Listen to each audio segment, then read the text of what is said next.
Resetting your Rogers voicemail PIN is straightforward.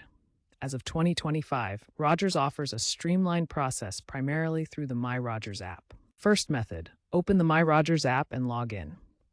Navigate to voicemail, then settings, and select Reset PIN.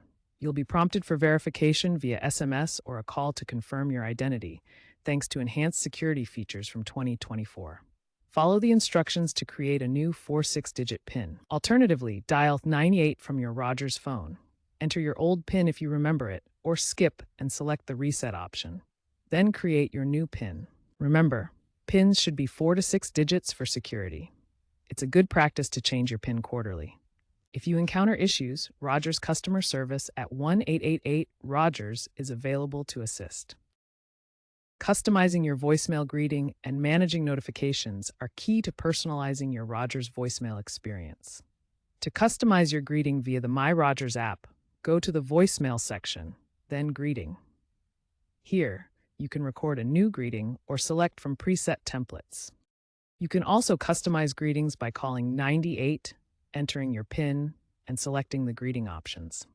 Custom greetings can be up to 3 minutes long and can be very useful in reducing spam and directing callers appropriately. For notifications, manage how you're alerted to new voicemails in the notifications settings within the app. Choose your preferred alert method, email, SMS, or push notifications. You can also adjust notification settings by dialing 98, entering your PIN, and selecting the appropriate option. These notifications integrate with Do Not Disturb mode on your phone and provide visual indicators on your lock screen.